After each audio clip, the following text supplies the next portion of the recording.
Muncul unggahan tuntutan rakyat di media sosial baru-baru ini menyusul serangkaian aksi demonstrasi yang terjadi di beberapa kota dan juga secara online. Unggahan itu diberi judul 17+8 Tuntutan Rakyat dengan serangkaian tuntutan dengan deadline 5 September 2025 serta 31 Agustus 2026.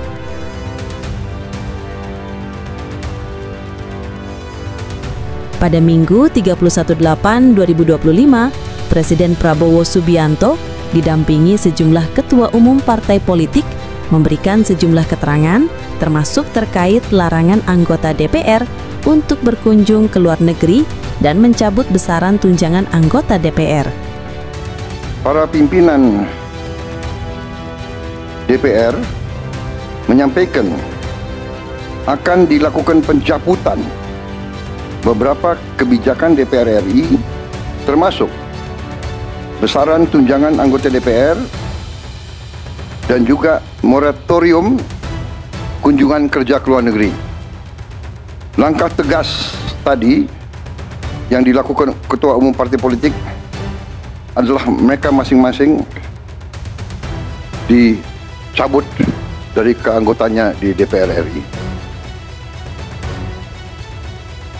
Dan juga para pimpinan DPR telah berbicara dan para ketua umum partai juga sudah menyampaikan melalui ketua fraksi masing-masing bahwa para anggota DPR harus selalu peka dan selalu berpihak kepada kepentingan rakyat.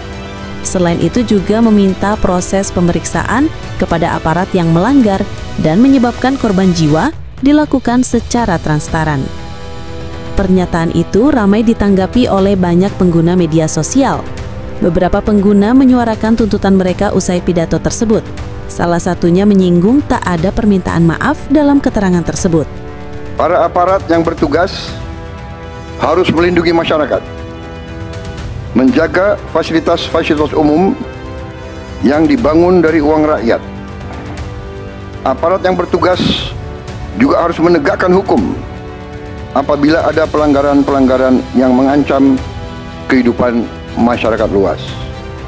Kepada pihak kepolisian dan TNI, saya perintahkan untuk mengambil tindakan yang setegas-tegasnya terhadap segala macam bentuk pengerusakan fasilitas umum, penjarahan terhadap rumah individu ataupun tempat-tempat umum atau sentra-sentra ekonomi terhadap petugas yang kemarin melakukan kesalahan ataupun pelanggaran.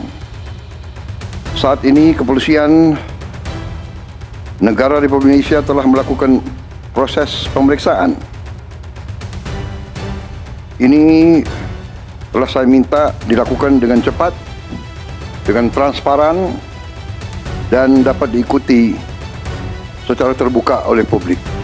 Selain itu juga ada yang mendesak mencabut pendapatan pensiun DPR seumur hidup. Mereka juga menilai sejumlah tuntutan rakyat tidak didengar dan minta untuk dipertimbangkan. Berikut adalah tuntutan dengan deadline 1 pekan, yaitu pada 5 September 2025. Tugas Presiden Prabowo: tarik TNI dari pengamanan sipil dan pastikan tidak ada kriminalisasi demonstran. Bentuk tim investigasi independen Afan Kurniawan, Umar Amarudin, maupun semua korban kekerasan aparat selama demonstrasi 28-30 Agustus dengan mandat jelas dan transparan. Tugas Dewan Perwakilan Rakyat: bekukan kenaikan gaji atau tunjangan anggota DPR dan batalkan fasilitas baru, termasuk pensiunan. Publikasikan transparansi anggaran gaji, tunjangan, rumah, fasilitas DPR. Dorong Badan Kehormatan DPR periksa anggota yang bermasalah, termasuk Sediki melalui KPK. Tugas Ketua Umum Partai Politik: pecat atau jatuhkan sanksi tegas kepada kader DPR yang tidak etis dan memicu kemarahan publik. Umumkan komitmen partai untuk berpihak pada rakyat di tengah krisis. Libatkan kader dalam ruangan dialog publik bersama mahasiswa serta masyarakat sipil. Tugas Kepolisian Republik Indonesia: bebaskan seluruh demonstran yang ditahan, hentikan tindakan kekerasan polisi, taati SOP pengendalian massa yang sudah tersedia, tangkap dan proses hukum secara transparan anggota dan komandan yang melakukan dan memerintahkan tindakan kekerasan dan melanggar HAM. Tugas TNI atau Tentara Nasional Indonesia segera kembali ke barak, hentikan keterlibatan dalam pengamanan sipil, tegakkan disiplin internal agar anggota TNI tidak mengambil fungsi Polri. Komitmen publik TNI untuk tidak memasuki ruangan sipil selama krisis demokrasi. Tugas Kementerian Sektor Ekonomi, pastikan upah layak untuk seluruh angkatan kerja, termasuk namun tidak terbatas pada guru, buruh, nakes, dan mitra ojol di seluruh Indonesia. Ambil langkah darurat untuk mencegah PHK massal dan lindungi buruh kontrak. Buka dialog dengan serikat buruh untuk solusi upah minimum dan outsourcing. Tuntutan dalam 1 tahun. Berikut adalah tuntutan dengan tenggat 1 tahun, yaitu 31 Agustus 2026. Bersihkan dan reformasi DPR besar-besaran. Lakukan audit independen yang diumumkan ke publik. Tinggikan standar prasyarat anggota DPR, termasuk tolak mantan koruptor, dan tetapkan KPI untuk evaluasi kinerja. Hapuskan perlakuan istimewa, pensiun seumur hidup, transportasi dan pengawalan khusus, dan pajak ditanggung APBN. Reformasi partai politik dan kuatkan pengawasan eksekutif. Partai politik harus mempublikasikan laporan keuangan pertama mereka dalam tahun ini, dan DPR harus memastikan oposisi berfungsi sebagaimana mestinya. Susun rencana reformasi perpajakan yang lebih adil. Pertimbangkan kembali keseimbangan transfer APBN dari pusat ke daerah, batalkan rencana kenaikan pajak yang memberatkan rakyat, dan susun rencana reformasi perpajakan yang lebih adil. Sahkan dan tegakkan UU perampasan aset koruptor. DPR harus segera mengesahkan RUU perampasan aset dalam masa sidang tahun ini untuk menunjukkan komitmen serius memberantas korupsi, diiringi dengan penguatan independensi KPK dan UU Tipikor. Reformasi kepemimpinan dan sistem di kepolisian agar profesional dan humanis.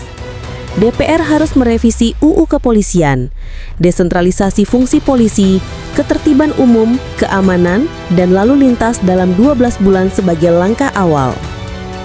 TNI kembali ke barak tanpa pengecualian. Pemerintah harus mencabut mandat TNI dari proyek sipil seperti pertanian skala besar, food estate tahun ini, dan DPR harus mulai revisi UU TNI. Perkuat Komnas HAM dan lembaga pengawas independen. DPR harus merevisi UU Komnas HAM untuk memperluas kewenangannya terhadap kebebasan berekspresi.